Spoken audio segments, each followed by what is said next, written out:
Diego Maradona's funeral procession has begun rolling through the streets of the Argentine capital, Buenos Aires.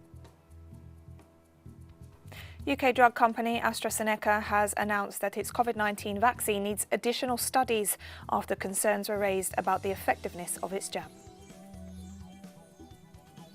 The World Health Organization has warned that Africa is far from prepared for its largest ever immunization drive against COVID-19. From the headquarters of teleSUR English in Havana, Cuba, this is From the South, and I'm Cristina Goss. Diego Maradona's funeral procession has begun rolling through the streets of the Argentine capital, Buenos Aires.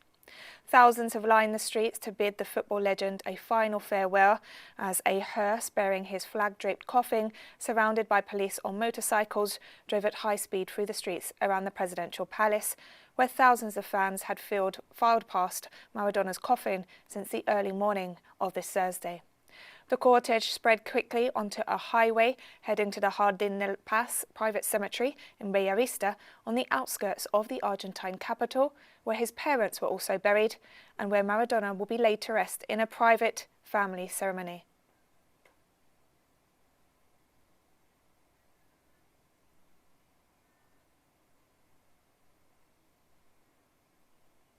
And huge crowds gathered at Argentina's presidential palace to pay their final respects to football legend Diego Maradona, who passed away Wednesday at the age of 60. 3 days of national mourning have begun after the national hero died of a heart attack.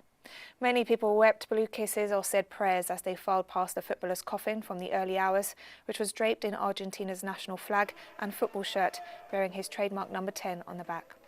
Authorities announced that it would be on public display until Thursday afternoon, ahead of the procession through the streets of Buenos Aires. Maradona's family and former teammates took part in a private ceremony earlier in the day. On Wednesday night, a sea of people crowded the streets of the capital and other cities across the country to mourn Maradona's death and also to celebrate his life.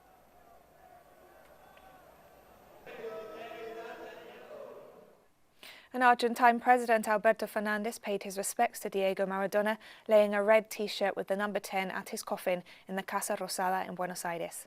Fans who queued to pay their respects to the footballer, who was a hero in Argentina and beyond, both on and off the pitch, threw shirts, flowers and other items towards the casket. And Argentina's Vice President, Cristina Fernandez de Kirchner, also paid her final respects to Diego Maradona at the presidential palace.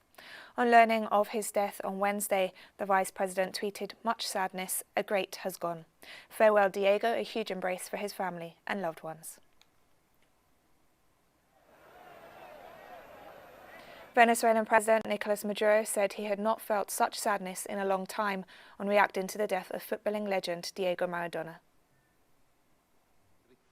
Today I felt a great sadness. I tell you, I had not felt this sadness in a long time, a feeling of orphanhood, because I knew that in Argentina I had a real friend, and when I spoke with him and he hugged me, I knew that he was hugging me truly. Diego, Diego, Diego, you will stay with us forever. And top figures of the world of football have reacted to the sad news of the death of Diego Maradona. Spanish team Real Madrid's manager Zinedine Zidane described it as a huge loss for the world, while Atletico Madrid coach Diego Simeone, who played alongside Maradona for both Argentina and Seville, said they'd have lost a legend. Yes, it's very sad. It's a huge loss for the world of football and the world in general. He's someone who inspires us all. He was one of a kind. I have the 1986 World Cup engraved in my head.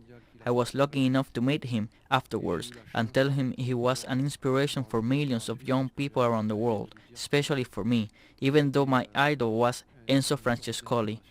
It's tragic news. We heard about it just before leaving the hotel. It's a sad day and we are thinking of his family. It's really hard when someone calls you on the phone to tell you that Diego is gone.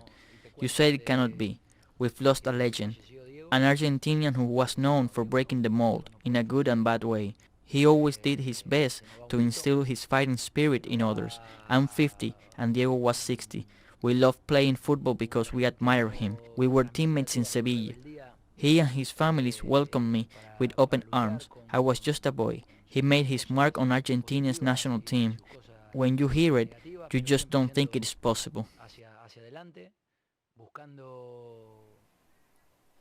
Fans chanted, danced and threw fireworks in tribute to Diego Armando Maradona inside the stadium of Buenos Aires club Argentinos Juniors, which now bears his name and where Maradona made his debut as a professional footballer in 1976, just shy of his 16th birthday.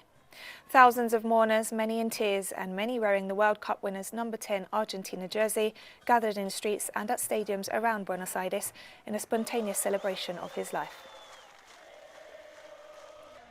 I feel a lot of pain.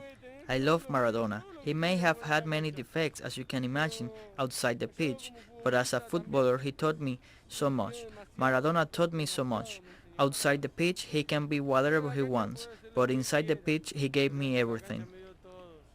From humble beginnings, he achieved a lot of things and he united the Argentine people in every sense. It doesn't matter what jersey your club wears, nothing else matters.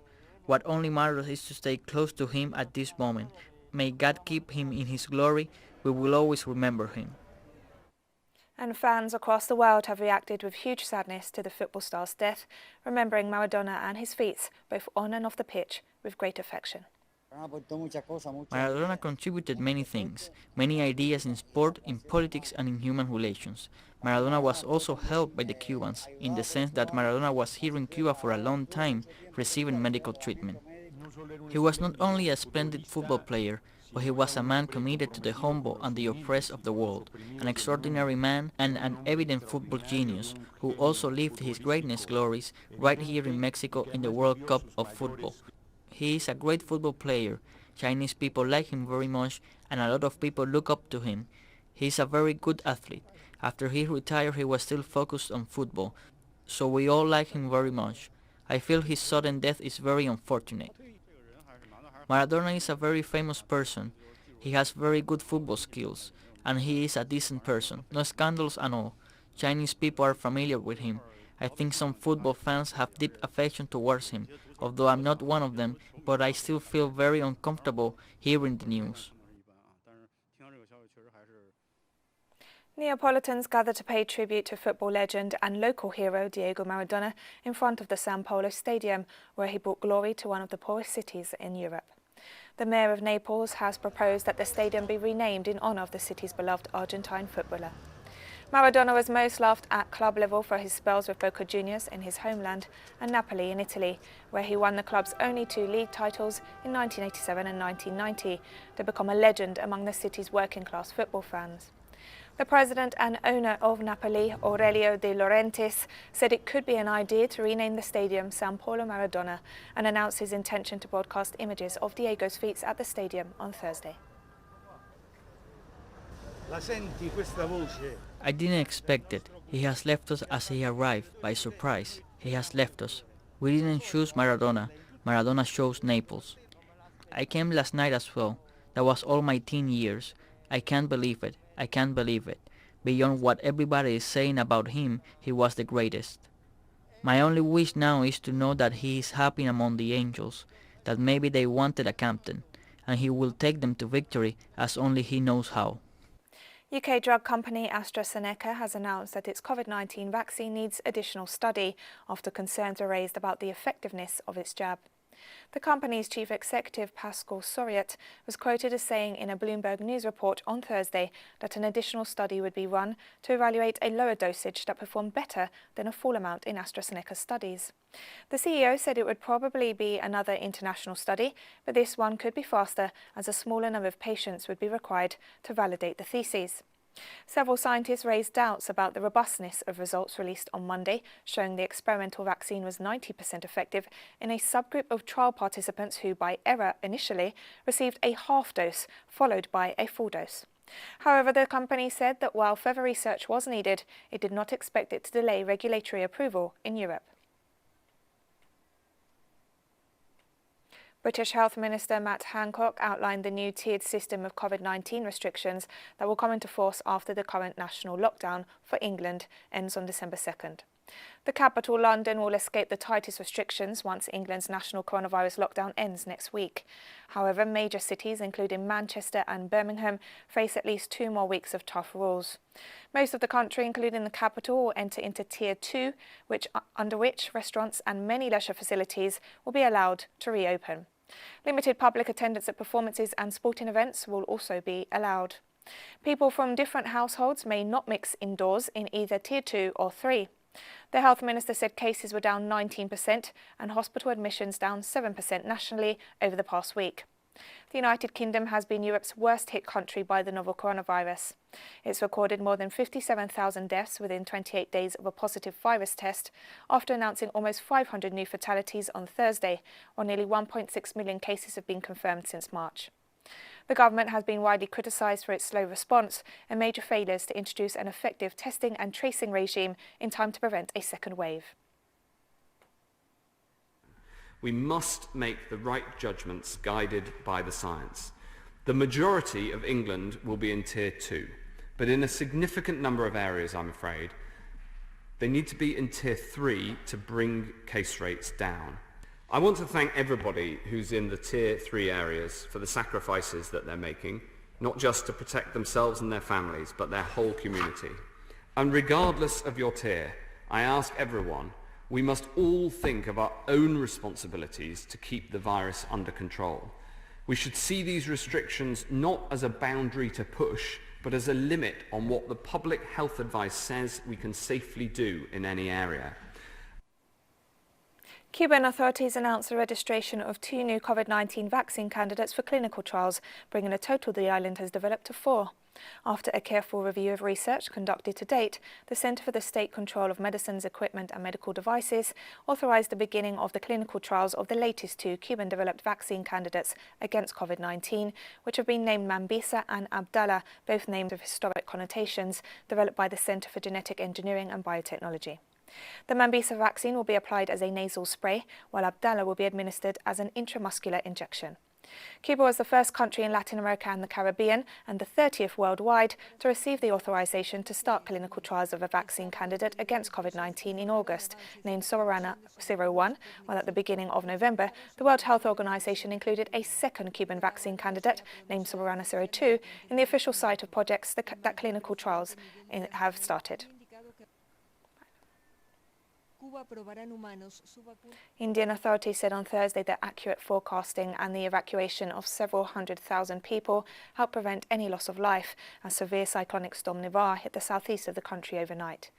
Nivar made landfall at 3 a.m. local time near Puducherry, packing gusts of up to 130 kilometers per hour, uprooting trees and bringing torrential rain of up to 30 centimeters in just a few hours in some areas. Thousands of emergency personnel were deployed in Tamil Nadu, Andhra Pradesh and Puducherry as authorities began restoring power that had been suspended to prevent damage to the electricity grid. According to the Indian Meteorological Department, Nivar weakened after landfall and was forecast to move north and further weaken over the next few hours. The Met Department also warned that Tamil Nadu is likely to receive another spell of very heavy rainfall as a fresh low-pressure area is expected to form in the Bay of Bengal from November 29th onwards. Indian police fired tear gas and water cannons on Thursday in clashes with several thousand farmers marching to New Delhi to protest against recent agricultural reforms. The confrontations occurred when police tried to stop the farmers from the northern state of Punjab from crossing a bridge about 200 kilometres from the capital. Some of the farmers were reported to have thrown police barriers into the river below. The police then opened fire with water cannons and tear gas. After a 2-hour standoff, police eventually allowed the marchers to continue towards New Delhi. Critics stressed that the reforms will lead to the exploitation of farmers by big corporations.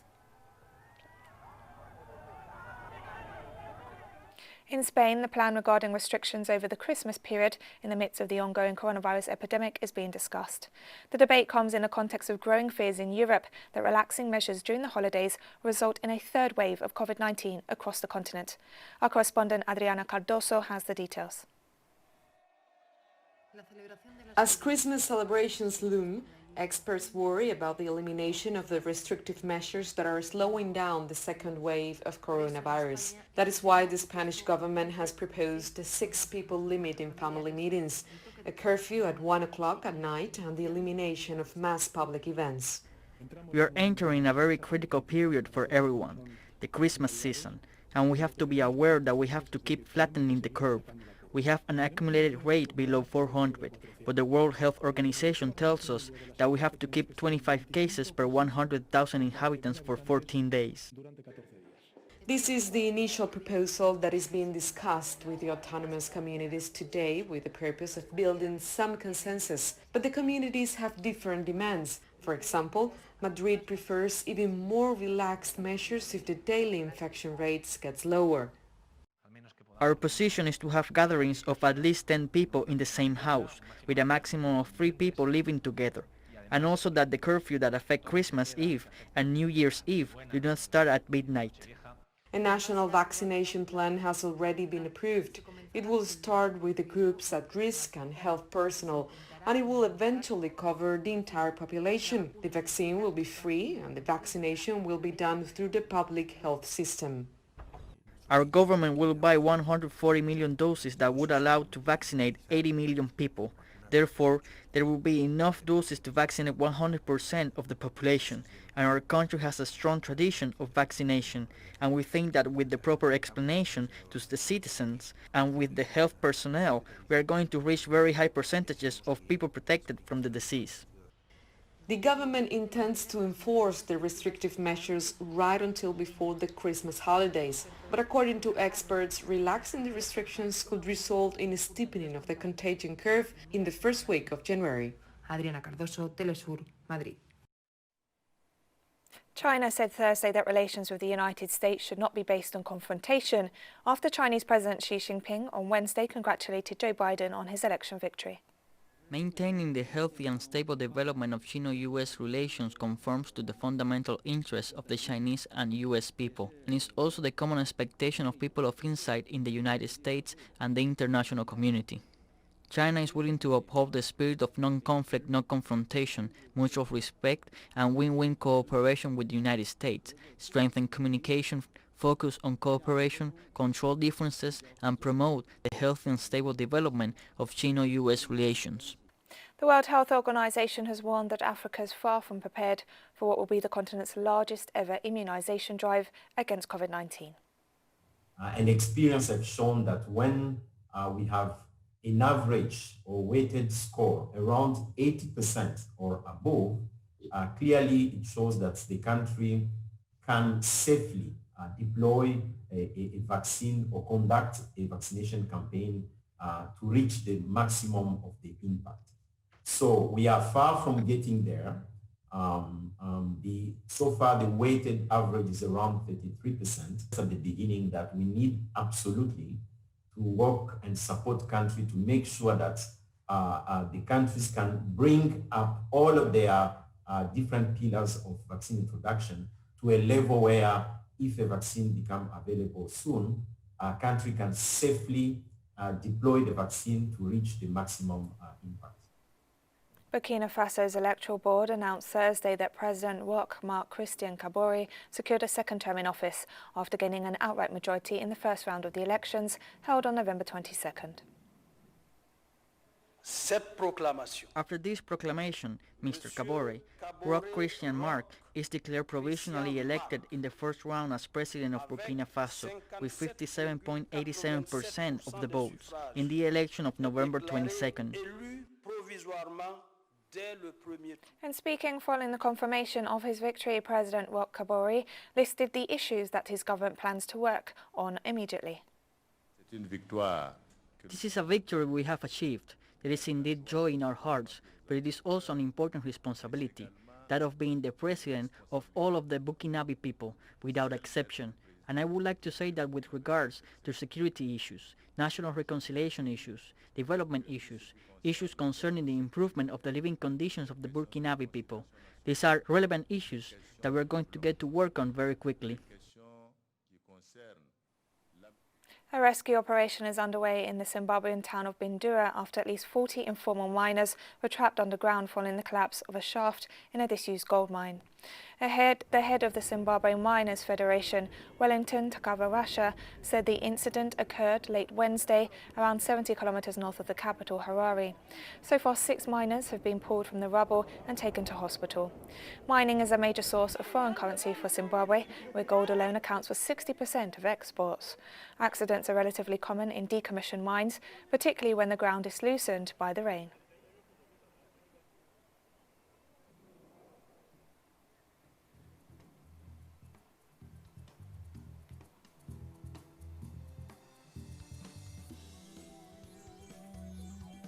And we've come to the end of this news brief, but remember you can find these and many other stories on our website at telesurenglish.net. You can also join us on social media, Facebook, Twitter, Instagram and Telegram. For TeleSUR English, I'm Cristina and thank you for watching.